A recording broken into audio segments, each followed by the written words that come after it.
Seo Joon-woo laughed when his men asked if he was afraid of losing his wife. Actually laughed, low and dangerous, like the question itself was an insult to his intelligence. He told them Amara would never leave, said it the way men say things they've never once had to prove, like gravity, like a law of nature, like something so obvious it didn't need defending. He was still laughing 3 days later when he came home to an empty closet, a cold bedroom, and 2 suitcases missing from the shelf, and the smile died so fast it left marks. Welcome to Afro-Korean Wave. Please like, share, and subscribe. She didn't slam doors, she didn't scream. She didn't leave a note soaked in tears or beg him one final time to see her. Amara simply packed her bags in complete silence, and that silence was so loud it cracked something in Seo Joon-woo's chest that 3 years of running Seoul's most feared syndicate had never once touched. The question wasn't whether she was really leaving. The question was whether he still had time to stop her, and whether a man like him even deserved to. Everyone in Seoul knew that Seo Joon-woo's wife was the one thing he would never lose, not because he loved her the right way, but because he was too arrogant to imagine she would ever choose to go. Then she went. 2 suitcases, a passport, and a silence so complete it felt like a funeral. And suddenly the most powerful man in the city was standing in an empty bedroom realizing that control and love are not the same thing, and he had spent 3 years confusing them. The last thing Seo Joon-woo said before his empire started cracking wasn't about territory or money or enemies closing in from the east side of the city. It was 4 words he threw across a dinner table like they cost him nothing. She would never leave. He said it with that cold, carved confidence that made grown men lower their eyes, and his wife Amara heard every single word from the top of the stairs, set down the glass she was holding, walked quietly to their bedroom, and started packing. Some things once said cannot be unsaid. Some bags once packed mean everything. She had exactly 47 minutes before he came home. Amara knew his schedule the way she knew the geography of this penthouse, by force, by repetition, by years of mapping a life around a man who never once asked what shape she needed it to be. Joon-woo left the syndicate building at 11 on Thursday nights. His driver took the expressway. Door to elevator was 4 minutes if the lobby was clear. Elevator to the 42nd floor was another 90 seconds. 47 minutes. She pulled the second suitcase from the top shelf of the closet and set it open on the bed without looking at his side of the room. She had learned not to look. Looking made things harder and she needed things to be easy right now, needed her hands to stay steady and her chest to stay quiet and her eyes to stay dry. Because if she started crying she would stop packing, and if she stopped packing she would still be standing here when he walked through that door and then nothing would ever change. 3 years. 3 years of this penthouse and its cold marble floors and its floor-to-ceiling windows that showed her all of Seoul glittering below like it was performing for someone who wasn't her. 3 years of dinners at tables too long for 2 people. 3 years of sleeping beside a man who smelled like cedar and danger and occasionally reached for her in the dark with a tenderness so sudden it broke her heart. Because by morning he was the other version of himself again, the controlled one, the untouchable one, the one who looked through her at his phone when she spoke and said the way people do when they're not listening. She wasn't leaving because she stopped loving him. That was the part that made it hardest to breathe. She was leaving because she did. The blouses went in first, then the skirts, folded with the muscle memory of a woman who had packed and unpacked her whole life across 3 continents before she ever landed in Seoul and met Seo Joon-woo at a charity auction where he bid 70 million won on a painting he didn't want just to end the bidding war faster. She had been standing 3 feet away coordinating the event, clipboard in hand, headset in ear, and he had looked at her exactly once with those dark, assessing eyes and said, quietly to the man beside him, "Find out her name." She hadn't known that then. She found out later the way she found out most things about him, after the fact, once the decision had already been made. Her jewelry box went into the carry-on. Not all of it, just the pieces that were hers before him. The gold hoops her mother gave her. The thin chain with the small pendant she bought herself after her first big contract. She left the diamonds. She left the anniversary bracelet he'd delivered by messenger because he was in Tokyo and couldn't make it home in time, and had apparently not understood that the problem wasn't the timing of the gift. 40 minutes now, maybe 38. She zipped the first suitcase. Down the hall her phone buzzed on the bathroom counter. She didn't check it. If it was him she wasn't ready. If it was her sister Kemi she also wasn't ready, but for different reasons. Kemi had been telling her to leave for 8 months. Kemi would say "I told you so" in the most loving possible way and then cry on the phone with her for an hour, and that would unravel everything Amara had spent 2 weeks building inside herself just to get to this moment. She kept packing. The photograph on the nightstand on her side of the bed. She paused at it. Their wedding photo, not the official one, the real one. The candid shot someone caught at the reception where Joon-woo was leaning down to say something in her ear, and she was laughing, really laughing, head thrown back and one hand against his chest, and his expression in that moment was something she'd never seen on his face before or after. something unguarded, something almost wondering, like he couldn't believe she was real. She put the photograph in the suitcase face down. 35 minutes. She was pulling the handle up on the second suitcase when she heard it, not the elevator, not his footsteps. The secondary lock on the front door, the one his head of security Park Sung-jin used when he came up ahead of Joon-woo to sweep the floor, which meant he was early, which meant her 47 minutes were actually closer to 25 and 25 had already become 0. The front door opened. Amara didn't move. She stood in the bedroom doorway with both hands on the suitcase handles and listened to the sound of his footsteps crossing the marble entryway, stopping in the living room, and then going quiet in that way that meant he'd seen something that didn't fit the expected landscape of his evening. Her suitcases, both of them, sitting in the hallway outside the bedroom door. She heard him breathe in once slowly. Then, his voice, very calm, very controlled, the voice he used in boardrooms when someone had just said something catastrophically stupid and he was deciding how to respond. Amara. She came out of the bedroom. She had decided in the weeks of planning this that she would not be small about it. She would not apologize or deflect or wrap the truth in softness to protect his comfort. She had spent 3 years doing that and it had cost her things she was still calculating. She looked at him. Seo Joon-woo in a dark suit, tie loosened, one hand in his pocket, standing in his own penthouse like it had just become unfamiliar territory. He was looking at the suitcases. When his eyes moved to her face, they did that thing she hated, that quick, thorough scan, reading her the way he read everything, looking for information rather than seeing a person. "I'm leaving," she said, "tonight." Something moved through his expression, gone before she could name it. "We'll talk about this in the morning," he said. "No," she kept her voice even. "We won't. I've been trying to talk to you for about 8 months and the morning never works, Joon-woo. The morning is always busy, the evening is always later, the weekend is always something, so I stopped waiting for a good time and I'm going now." He hadn't moved. That was the thing about him. When other men would pace or raise their voices or reach for something to hold onto, Joon-woo went still. It was one of the things that had drawn her to him once, that absolute stillness at the center of storms. Now it just felt like a wall. "You're not leaving," he said, not a command exactly, more like a statement of fact, the way someone might say the sky is not green. Amara reached down and lifted both suitcase handles. "I am, though." She walked toward the door. She did not look at his face again because she knew herself well enough to know that if she looked at his face she would see some flicker of something real and she would hesitate, and hesitation was where she always lost. His hand closed around her wrist, gentle. That was the cruelest part. He was always gentle with her physically, always careful with her body, always so devastatingly tender in the moments that didn't count. "Amara," his voice had changed, lower, something stripped out of it. "Let go," she said quietly. He did immediately. She left. The elevator came quickly, like it had been waiting. She did not cry until she was in the car she had booked 3 days ago, with the driver who did not speak and did not look in the rearview mirror more than necessary. She cried quietly, the way women cry when they have decided on something, not from regret but from the weight of finally doing the thing you knew you had to do. Her phone lit up with his name before the car had gone 2 blocks. She let it ring. The next morning, Seoul did not know that anything had changed.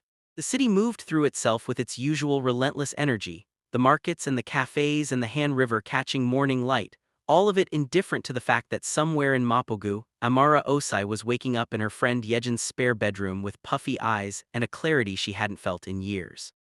And somewhere in Gangnam, on the 42nd floor of a building that belonged to him, Seo Joon-woo was standing at his floor-to-ceiling windows in yesterday's shirt looking at a city he controlled and understanding, perhaps for the first time, that control was not the same thing as having. He had called her 4 times, she had not answered. He was not a man who called people 4 times. His second-in-command, Oh Kyung-min, arrived at 7 in the morning to find the boss standing in the kitchen holding a coffee he hadn't drunk, staring at the marble counter with an expression that made Kyung-min stop in the doorway and say nothing for a full 10 seconds. "Sir," he said finally. She left, Joon-woo said, still looking at the counter. Kyung-min, who had known Seo Joon-woo for 11 years and had seen him negotiate with rivals who had guns on the table and never once blink, felt something cold move through him. "Madam Amara. Do I have another wife?" No sir, of course not, should I find out where she? No, Joon-woo set the coffee down, finally looked up. His eyes were dark and flat in a way that was different from his usual controlled coldness. This was something else, something emptied out. Don't send anyone after her, don't track her, don't touch her. Kai Young-min blinked. Sir, if she's unprotected and someone finds out that your wife has left the... I said don't, Joon-woo's voice dropped to something very quiet. She left because she wanted to, I'm not sending people to drag her back, she's not cargo. There was a long silence. Okay, Kai Young-min said carefully, what do you want me to do? Joon-woo picked up his coffee again. Get me the files on the Busan territory dispute, we have work. He buried himself in it for 3 days. The work was easy. The work had always been easy. Joon-woo had been running this syndicate since he was 26 years old, had tripled its territory by 29, had built it into something that operated with the efficiency of a corporation and the loyalty of an army. He understood power. He understood leverage. He understood how to look at a system and find every single pressure point. What he did not understand, apparently, was his own wife. That thought arrived on the third night at about 2 in the morning when he was reviewing security footage from one of their hotels, not because he needed to, but because sitting in the bedroom was something he could not do, and it arrived with a sharpness that made him put down his pen and sit back and just stare at the ceiling. He hadn't known she was unhappy, or he hadn't let himself look closely enough to see it. Those were different things, and he was only now understanding that. He thought about the last 8 months, the specific 8 months she had mentioned at the door. He walked himself back through them systematically the way he'd go through evidence looking for what he'd missed. The dinner where she'd tried to tell him about the project she was pitching and he had taken 3 phone calls. The weekend she'd asked if they could go somewhere, just 2 days, no work, and he had said yes and then not made it happen. The night about 4 months ago when she had turned toward him in the dark and said his name in a way that meant she needed something and he had said, tomorrow, I'm tired. And she had gone quiet and turned away and he had fallen asleep thinking nothing of it. Tomorrow. He had said tomorrow so many times to a woman who had stopped believing in his tomorrows months before she packed her bags. On the 4th day, he did something he had not done in 3 years of marriage. He called her sister. Kemi picked up on the second ring and said without greeting, I was wondering when you'd call. Is she safe? He kept his voice neutral. Professional, he was aware of how hollow that sounded. She's safe, Kemi said, she's with Yejin. I know, he had figured that out on his own, had chosen not to send anyone there. I just wanted to hear someone say it. Kemi was quiet for a moment. She cried for 2 days, Joon-woo. He closed his eyes briefly. I know. Do you know why? I'm starting to understand it. That's a very careful way to say you had no idea. Kemi's voice wasn't cruel about it, it was almost gentle, which was somehow worse. She loves you, you know that, right? She didn't leave because she stopped, she left because she couldn't keep going the way it was. I know. Do you know what she needs? No, he said, and that was the most honest thing he'd said in months, but I want to find out if she'll let me. Another silence. Then I'm not telling her you called, that's for you to do yourself, but Joon-woo, a pause. She's not a territory to reclaim, she's not a problem to solve. If you go to her, go as a person, not a boss. He sat with that long after the call ended. A week after she left, the thing he had been quietly afraid of happened. One of the rival factions, the Choi family operating out of Incheon, got word that Seo Joon-woo's wife had left him. In his world, personal fractures were professional vulnerabilities, and the Chois had been watching for any crack in his foundation for 2 years. Kai Young-min brought him the intel on a Tuesday morning. They're saying it publicly, using it as a signal to some of the neutral families that you're distracted, possibly weak. Joon-woo looked at the report for exactly 4 seconds. Call a meeting with all the neutral families for Thursday, I'll handle the Chois separately. And Madame Amara, if she's seen in public while this narrative is. She is not a piece on a board, Joon-woo said sharply for the 2nd time in a week. Then, quieter, but I need to warn her in case they decide to use her directly. He called her that evening, she picked up on the 5th ring. Amara. A beat of silence, then her voice careful and a little tired, Joon-woo. Just hearing her say his name did something to his chest he was not prepared for. He had spent a week in a penthouse that still smelled faintly like her shampoo, sleeping on his side of a bed that felt enormous, eating food he did not taste, and he had not let himself feel any of it directly because feeling it directly was not something he knew how to do. but her voice on the phone undid something. He kept his voice professional, it was all he had. There's a situation, the Choi family has made your absence public, they may try to use it as leverage, I need you to have increased security. I don't want your men following me. Amara. I left, she said, that was the point, I don't want to leave and then live in a bubble of your people watching me. I understand that, he breathed.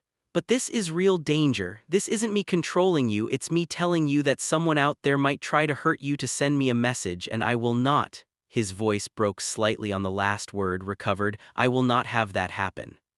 Silence on her end, he could hear her breathing. One person, she said finally, not a team. One person visible, someone I know, not Park Sung-jin, he makes Yejin nervous. I'll send Lee Hyun-ae, she's good, you've met her. Okay. Another silence, the kind that's full of things neither person knows how to say yet. Are you eating? He asked, then immediately felt stupid for asking it. He was not a man who asked people if they were eating, he didn't know why it came out. Yes, she said, a pause, are you? I'm managing, which was not the same as yes. He heard her exhale softly, Joon-woo, why are you really calling? He thought about lying, he was very good at it. He thought about deflecting back to the security issue and ending the call cleanly. Then he thought about what Kemi had said, go as a person. Because I wanted to hear your voice, he said.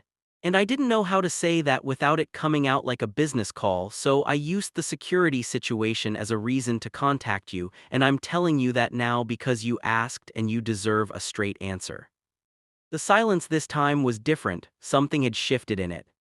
Okay, she said softly, thank you for telling me. Amara eyes. Not yet, she said, I'm not ready for whatever you were about to say, not on the phone, not yet. He accepted that, okay. Good night, Joon-woo.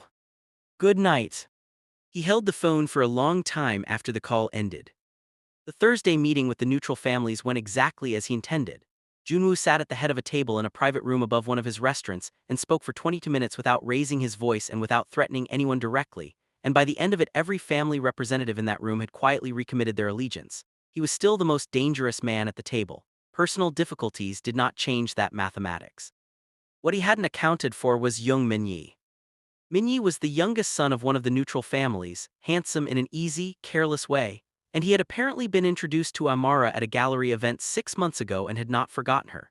Joon-woo found out about this on Friday when Kyung-min mentioned, very carefully, that Min-yi had been seen outside Yejin's building on Thursday evening with flowers. Joon-woo looked up from his desk very slowly, flowers. A small arrangement, sir, peonies I think. He went up for about 45 minutes. 45 minutes, Joon-woo repeated, in a tone of voice that had made much braver men update their wills. He left alone, Kyung-min added quickly. Joon-woo stood up from his desk and walked to the window. He looked at Seoul and said nothing for a very long time. The muscles along his jaw were doing something complicated. Is he pursuing her? He asked finally. It's unclear, sir, he may simply be offering support during a difficult. Kyung-min. It's possible he's pursuing her, sir. Joon-woo turned from the window. He looked in that moment less like a businessman and more like the thing that made the Choi family nervous. Something very controlled and very dangerous and very, very focused. Find out everything Young Min-yi has done in the last 3 months that could cause him professional or social problems and put it on my desk by morning. Sir, if I may, Kyung-min hesitated. Using leverage against him for visiting your wife might not be the most. I'm not going to use it, Joon-woo picked up his jacket. I just want to know what it would take. Where is she right now? Yejin's apartment still, sir, Lee Hyun-ae confirmed an hour ago. I'm going. Kyung-min blinked. To Mapogu? Now, sir, you've never gone there yourself. I mean, the optics of the head of the syndicate showing up at a civilian. I don't care about the optics, Joon-woo said. And for a man who had cared about optics and positioning and perception for his entire professional life, the way he said it was startling, like something had been unlocked in him that couldn't be locked back. I care about my wife. Now here is a moment in this story where I need you to do something for me. Drop a comment right now and tell me, should Amara let him in when he shows up at that door, or should she make him stand in the hallway and really say what he means? Let me know because this next part is going to depend on how you think she should handle him. And if you're not subscribed yet, fix that right now because this story is about to shift in a way you are not ready for. He drove himself? That was the first thing Amara noticed when Lee Hyun-ae quietly texted her to say he's coming up, he's alone. Joon-woo didn't drive himself places. He had drivers, escorts, a man who swept every entrance before he walked through it. He arrived at Yejin's building in a car she recognized, parked it himself in the small lot below, and came up in the elevator alone. She had 45 seconds to decide what to do with herself after Yejin, wide-eyed, said, "Do you want me to stay?" And she said no. Yejin grabbed her bag and her keys and left through the back stairwell with the energy of someone who had been hopping for exactly this situation for a year and a half. Amara opened the door before he knocked. She didn't know why, maybe because she had been standing behind it for 30 seconds already and waiting for the knock felt theatrical. He stood in the hallway in a dark coat, no tie, looking like he had driven very fast to get here and was trying to look like he hadn't. His eyes moved over her face the way they always did, that scan, reading her, but tonight there was something different in it, something that wasn't analysis. "You could have called," she said. "I was afraid you wouldn't pick up." She stepped back from the door. He came in. The apartment was small, warm, Yejin's personality all over it, plants and mismatched cushions and good lighting, everything his penthouse was not. He stood in the middle of it looking slightly out of place, too large for the space somehow, not physically but in terms of weight. "Min-yi visited you," he said. He said it carefully, like he was putting the words down rather than throwing them. "He did. As a friend." Amara looked at him, probably not entirely, but I didn't invite anything and I didn't encourage anything. Something moved through him, she watched him consciously hold it still. "I know," he said. "I'm not here about him, I'm here because he showed up here and I couldn't stand that someone else was the one making sure you were okay." She sat down on the edge of Yejin's couch, not inviting him to sit but not telling him to leave. "That's very honest of you." "I'm trying to be." He didn't sit, he stood and looked at her. "I talked to Kemi." "I know, she told me." A pause. "Of course she did. She said you asked if I was safe and then said you wanted to understand what I needed." Amara folded her hands in her lap. "She also said you sounded terrible." "I've been better."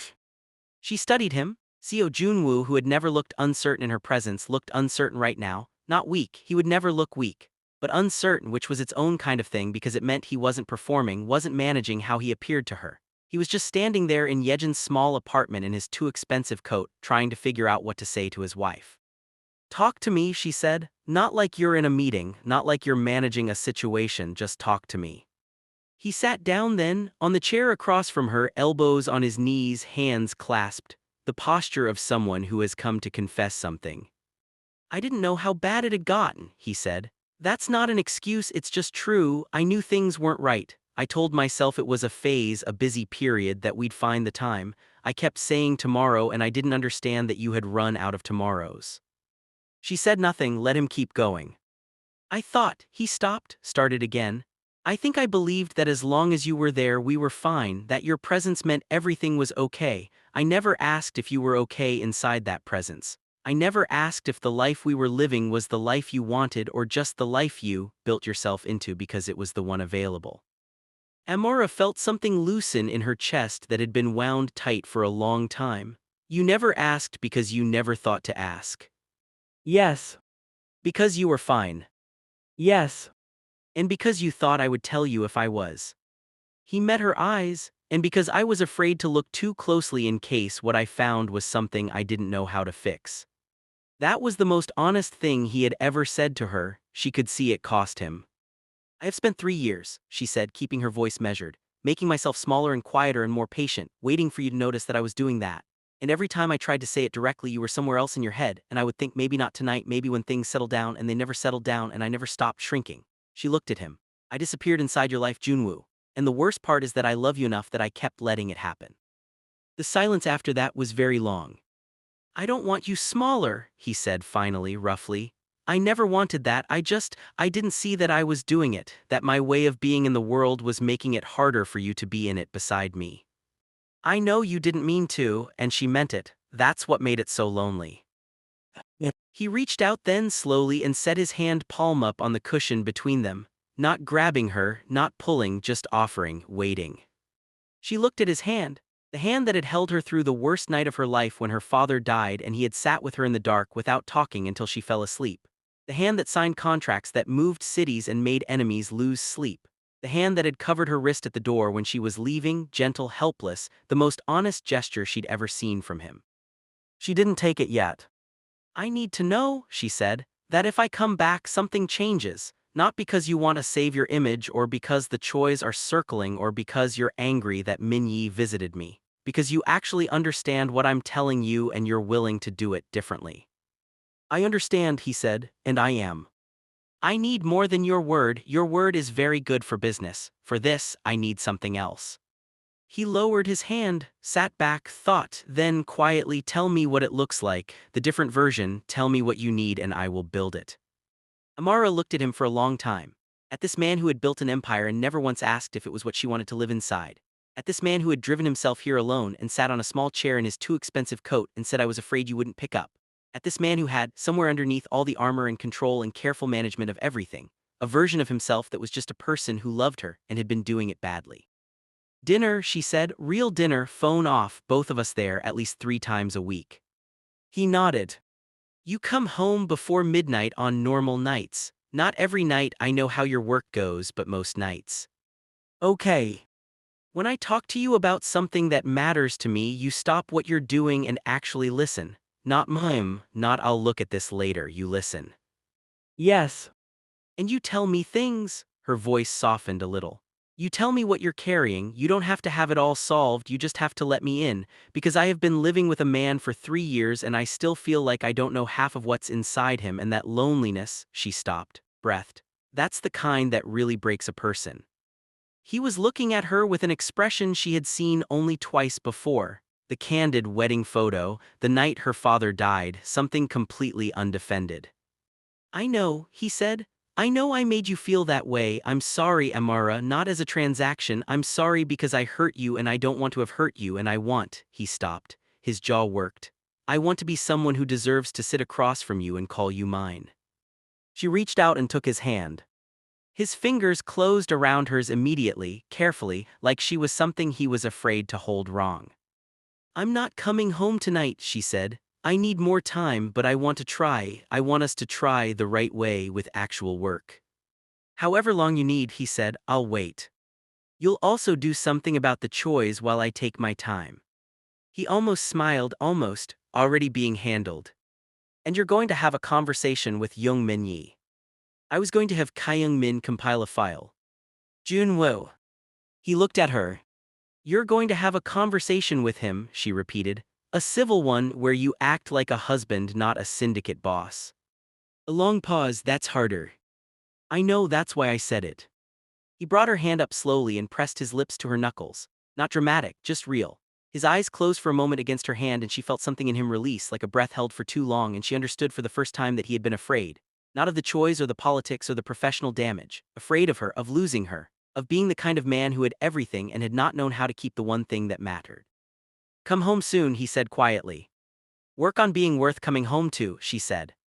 He left 20 minutes later. She stood at Yejin's window and watched the car he had driven himself pull out of the lot, move into the street, disappear into the city. And she pressed her hand against the glass and let herself feel the full complicated weight of loving someone you were not ready to stop fighting for. She was going to need everything he had left in him. And she was starting to think he might actually have it. 2 weeks passed. They were not easy weeks and they were not romantic weeks and they were not the kind of weeks that get written into love stories the way people imagine them. They were the real kind. The kind where two people try to learn each other all over again after years of living parallel instead of together and discover that the distance had grown wider than either of them knew. Joon-woo called every evening at 8, not to check on her security, not to update her on the Choi situation, not to manage anything, just to talk. The first 3 calls were awkward in a way that would have embarrassed both of them if they hadn't agreed to be honest about the discomfort. He didn't know how to make small conversation. He had spent so long operating in the register of strategy and decision-making that ordinary talk felt like using a muscle he had let atrophy. "Tell me something that happened today," Amara said on the 4th night. "Not work, something real." A pause. "I burned my coffee this morning, twice. Apparently the machine has settings I've never used because Mrs. An always made it. Mrs. An is visiting her daughter in Busan." Amara smiled in the dark of Yejin's spare room. "So you've been drinking bad coffee for a week." Aggressively bad coffee, a beat. I didn't want to ask someone to fix it. Why not? Because it felt, he stopped, she could hear him thinking about it. It felt like admitting I don't know how to function in my own home, which I apparently don't. Joon-woo, she said gently, that's not a character flaw, that's just something to learn. I ordered a coffee maker manual from the internet. She laughed, a real one, surprised out of her, and she heard him go quiet on the other end in that way he did when she laughed, like he was storing it somewhere. The manual arrived today, he said. It's 40 pages. 40 pages. For a coffee machine. Modern problems. I'm choosing to treat it as a tactical document.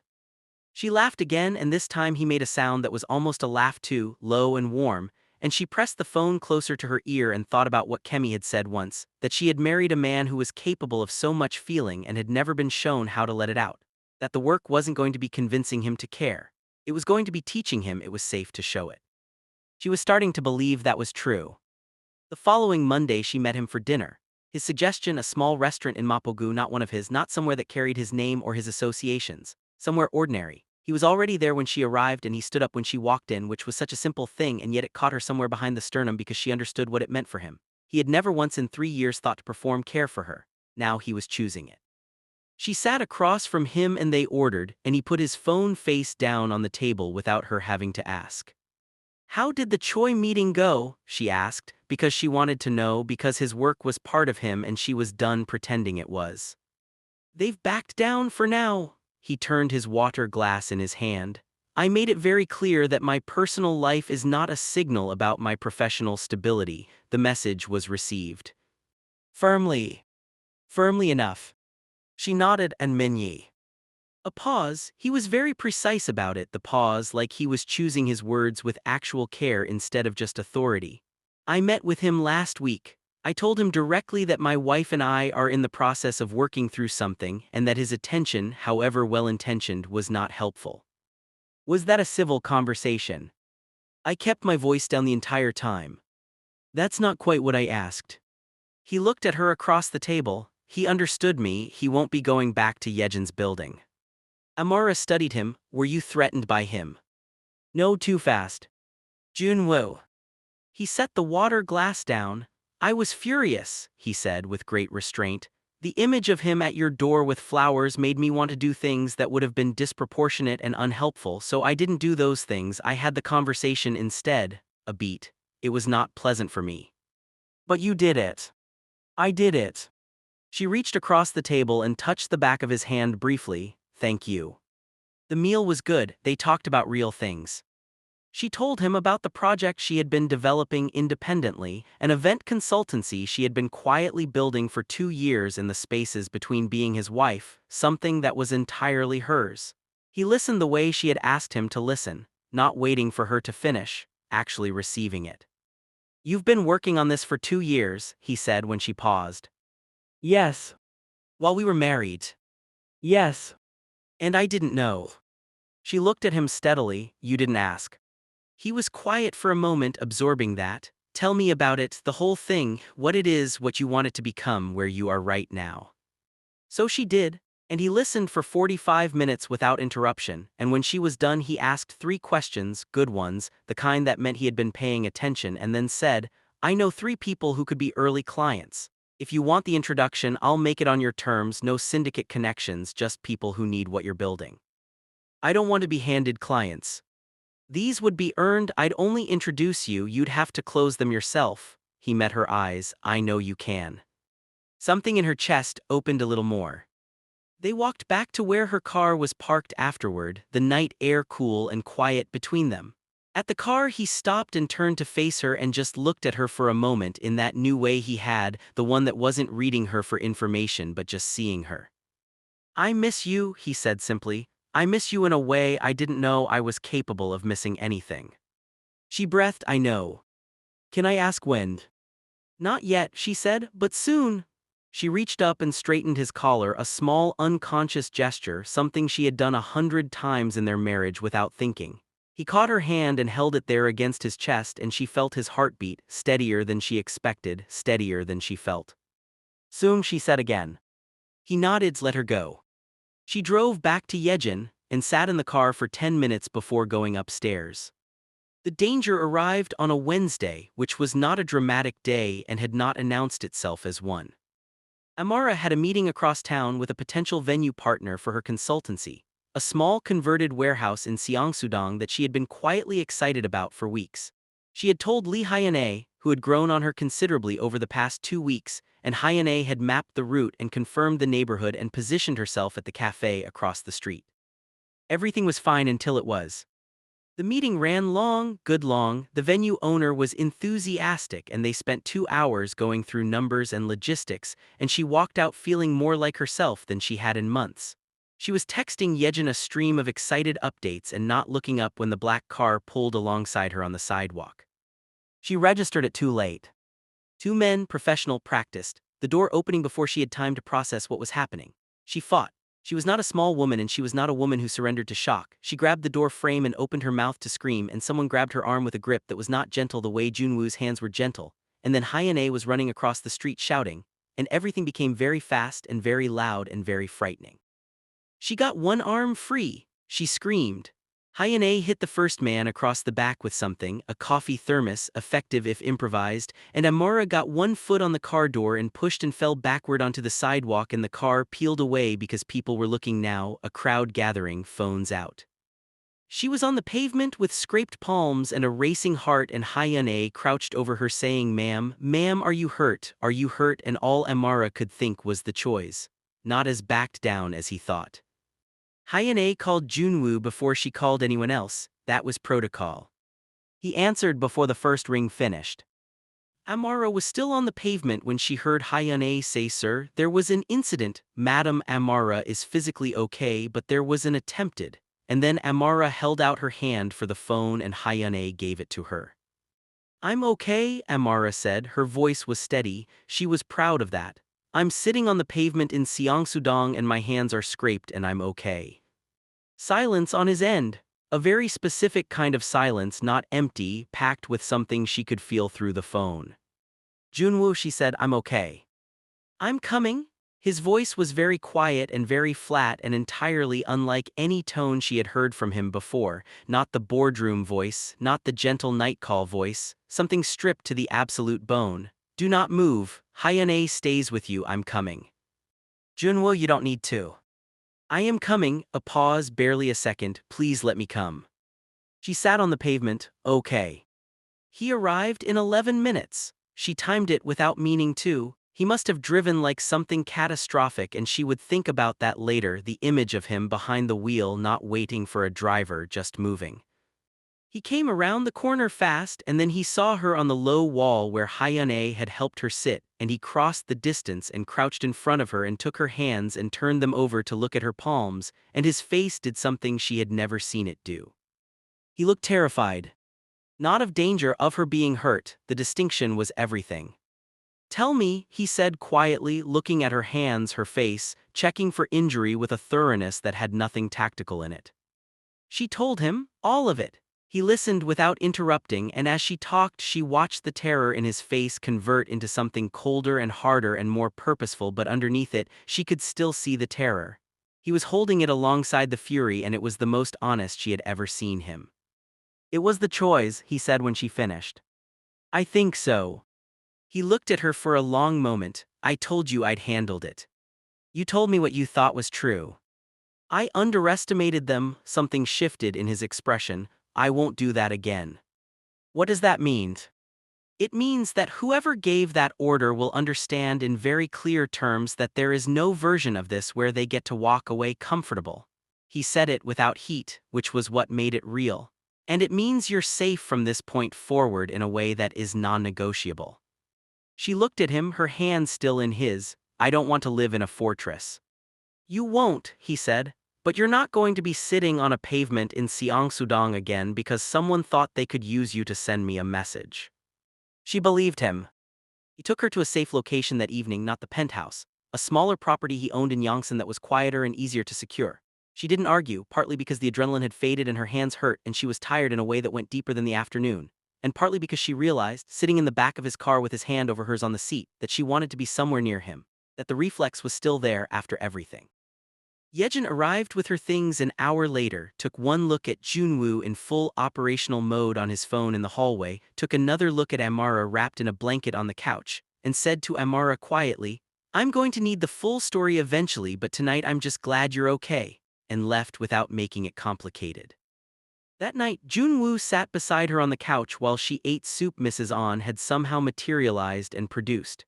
He had his sleeves rolled up and his jacket off, and he was on his phone periodically, but every time she shifted or made a sound he looked up and at her first before anything else. "Tell me what you're going to do," she said, "about the choice. You don't need to know the specifics." "Joon-woo," she set down the soup, "I'm your wife, not a civilian you're protecting from the ugly parts. I need to know what you're walking into." He looked at her for a moment, then he put his phone down and actually told her. Not everything, not the operational details that could put her in a worse position, but the shape of it, the stakes, the risk. He talked to her like she was his partner. It was the first time he had ever done that. She listened and asked two questions and he answered them straight, and by the end of it she understood enough to know the danger was real but manageable, and that he had thought it through in the way he thought everything through, ruthlessly and completely. "Be careful," she said, not as a formality. "Always. I mean it." He turned to look at her fully. "I know you do," a pause, "that matters to me more than you know that you mean it." She set the empty soup bowl on the table and turned toward him on the couch and said, "Come here." He came. She leaned her head against his shoulder and he went very still for a moment, like the gesture had caught him off guard, and then his arm came around her and she felt him exhale, slow and long, like something he had been holding for weeks finally being set down. They sat like that for a long time, the city outside the windows, the quiet between them that was full rather than empty. "I was so afraid," he said eventually, low into her hair. "When Hyun-A called, the 2 seconds between there was an incident and she's okay. I don't have words for what happened in those 2 seconds. I know. I have never been afraid of anything in my professional life. I have walked into situations that should have terrified me and felt nothing except focus." He paused. "And 2 seconds on a phone call about you undid all of it." She lifted her head to look at him, his face close to hers, guard entirely down, just him. "That's what I tried to tell you," she said softly, "when I was still trying, that I wanted to be something that mattered to you like that, not in the background, right at the center. You were always at the center." His voice was rough. "I just didn't know how to show you that." "Show me now," she said. "You have time, show me now." He kissed her then, slow and careful, his hand coming up to cup her face like she was fragile, which she was not, but it felt like reverence rather than protection, and she let herself receive it. She let herself be held. She let the wall she had been maintaining, the careful distance that had kept her heart from cracking further, come down just enough to breathe. When he pulled back, his forehead rested against hers. "Don't go back to Yejin," he said quietly. "Stay here, not the penthouse here, wherever you're comfortable, just stay somewhere I can." He stopped. "Somewhere you can what?" "Somewhere I know you're safe, somewhere I don't have to wonder." "That's still about control," she said gently. "No." He pulled back enough to look at her. "It's about fear. There's a difference. I'm not trying to contain you, I'm trying not to lose you again. Those are different things, and I know they look the same from the outside, but I need you to trust me that they're different." She studied his face for a long time. "I'll stay here," she said, "for now, but I need my own space within it. I'm not just slotting back into the shape of wife, Joon-woo. If I stay, we're building something new, together." "Together," he said, like the word was new to him, like he was deciding he liked it. She stayed. The next 3 days were dangerous ones. Operationally, the kind where Kyung-min sent her brief text updates that Joon-woo had apparently authorized, and she sat in the Yongsan property and worked on her consultancy and tried not to watch the door too much. Hyun-A was there, and another woman named Song Jae-young who turned out to have extremely strong opinions about interior arrangement, and reorganized the living room while Amara wasn't looking. Joon-woo came back each night, sometimes late, but he came back. On the third night he came in at midnight looking like he had been through something, not physically injured but carrying weight, and she was awake on the couch with her laptop, and she looked at him and said, "Sit down," and he did, right there, and she closed the laptop and said, "Tell me." He told her, all of it this time. The Choi family patriarch had been brought to a private meeting, the kind where things got very clear very fast, and the order on Amara had been formally and definitively revoked. The men who had been sent after her had been handled by people in his network in ways she didn't need the details of. The Choi family understood now in terms that were not abstract, that touching his wife was the one thing in this city that would cost them everything. "It's done," he said, "you're safe." She nodded. "And you?" "Fine." Joon-woo. He looked at her. "I'm tired," he said, just that, honest and simple, and a small thing that was actually enormous for a man who had spent years performing inexhaustibility. She moved the laptop off her lap and said, "Come here," for the second time, and he leaned into her, this massive, powerful, dangerous man who ran half of Seoul's underground, and let her put her hand in his hair. And she felt him release the weight of the day into the couch cushions and into her, and she thought, this is it. This is what I was asking for, not the grand gestures, not the performance of love, him trusting me enough to be tired in front of me. "I'm not going anywhere," she said softly. He was quiet for a moment, then, "Promise." She felt the word land. Seo Joon-woo asking her to promise. Seo Joon-woo, who never asked for anything, who had built his entire life around not needing guarantees. "I promise," she said, "as long as you keep doing this, showing up, letting me in. I will, no hesitation. Then I promise." The following morning she called Kemi. "I'm going back," she said. Kemi was quiet for exactly 3 seconds. "Tell me everything." So she did. The dinners and the phone calls and the coffee maker manual and the night on the pavement and his face when he arrived and what he had said about 2 seconds on a phone call, and Kemi listened to all of it with the particular quality of attention that only sisters have. "Is he different?" Kemi asked, "or is he the same man who's just scared of losing you?" Amara thought about it. "Both," she said. "He's scared of losing me, that's real, but he's also different. He's trying in ways that don't come naturally to him, and he's not pretending it's easy." A pause. "He read a 40-page coffee maker manual, Kemi. That's either very romantic or very concerning. It's very him, which is the same thing." Kemi laughed. "When are you going back?" "Today. I'm going to the penthouse tonight." "And you're okay?" "I'm more than okay," Amara said. "I'm choosing it this time, not settling into it, choosing it, that's different." "It is different," Kemi said. "Okay, call me tomorrow." "I love you." "I love you too, and Amara." A pause. "Tell him what you need and then keep telling him, don't go quiet again." "I won't," she said. "I don't think I have to." She arrived at the penthouse at 7 that evening. She had called ahead, not asked permission, called and said, "I'm coming home tonight," and his response had been 3 seconds of silence followed by "okay," followed by "Mrs. An will have dinner ready," followed by "what time," so she had told him and then hung up and packed the things she had taken to Yejin, and the things from the Yongsan property and put them in the car. He was in the living room when she walked in, not by the door, not performing an arrival, just in the living room with a book he hadn't been reading, waiting without looking like he was waiting.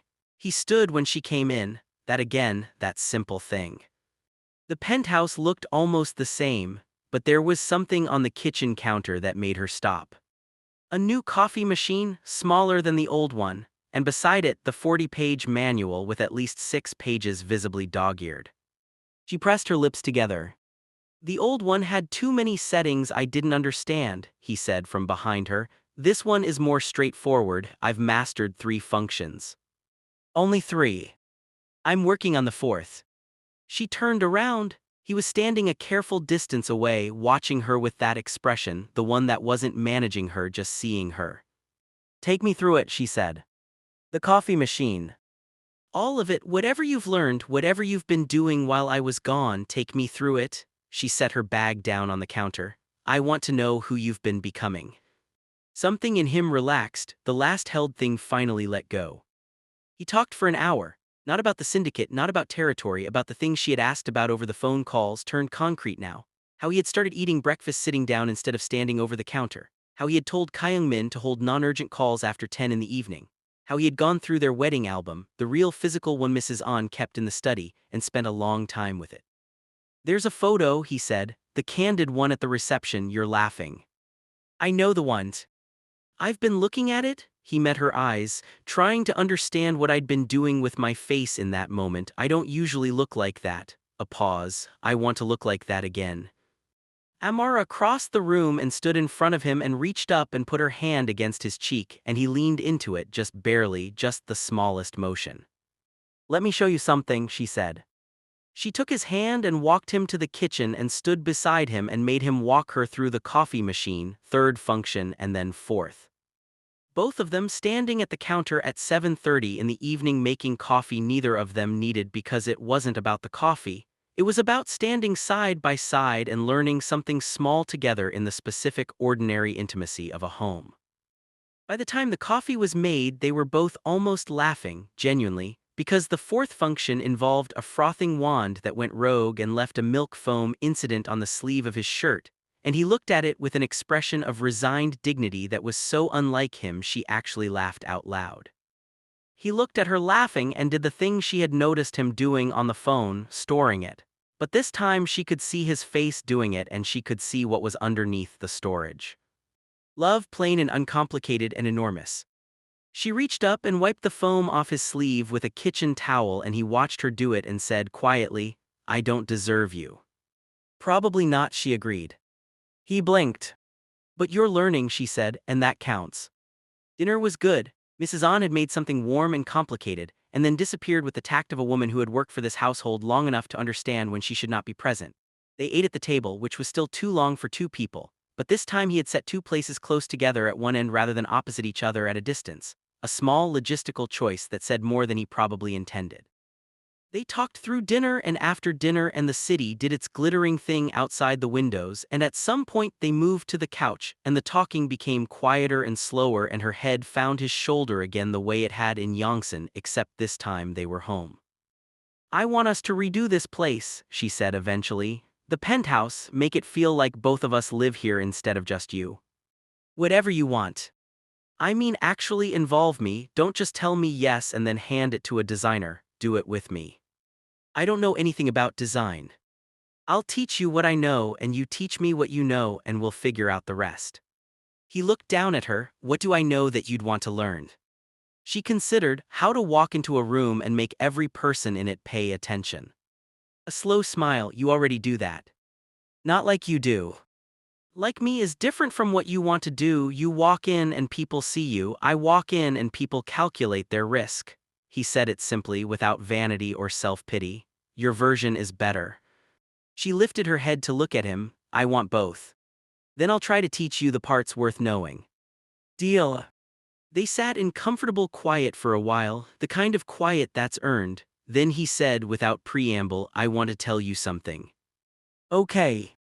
"About why I'm the way I am, the distance, the control, the not asking."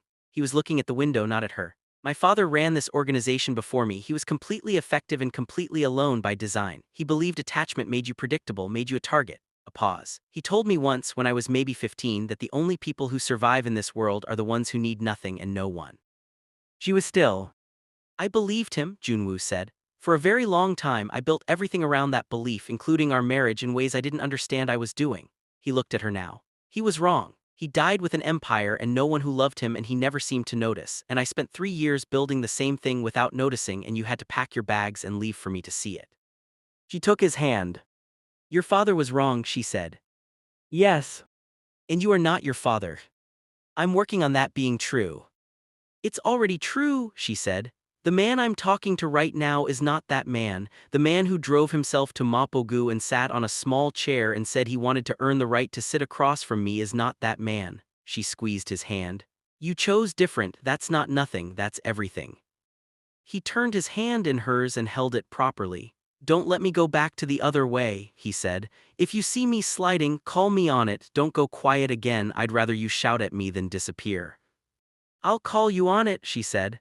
"And you do the same for me. If I'm shrinking, if I'm making myself small again, tell me." "You were never small," he said fiercely. "That was never you, that was what the space I built made you do. Then we build a different space." "Yes," he brought her hand up and kissed it, the knuckles, the way he had in Yejin's apartment, except now she was home and it meant more. "We build a different space." Later that night she stood at the window the way she had stood at windows in this penthouse for 3 years looking at Seoul, except this time he came and stood beside her, not behind her, not across the room, beside her, their arms touching. "It's a good city," she said. "It's better right now," he said. She leaned her head against his arm. 6 months later, the consultancy had its first major event, a private launch for a luxury brand in a converted space in Seoul, 400 guests, everything Amara had built with her own hands and her own vision, and Joon-woo sat in the back and watched her work and did not take out his phone once for the entire evening. She caught his eye across the room at one point and he gave her a look that she had once, a long time ago, only seen in a candid wedding photo.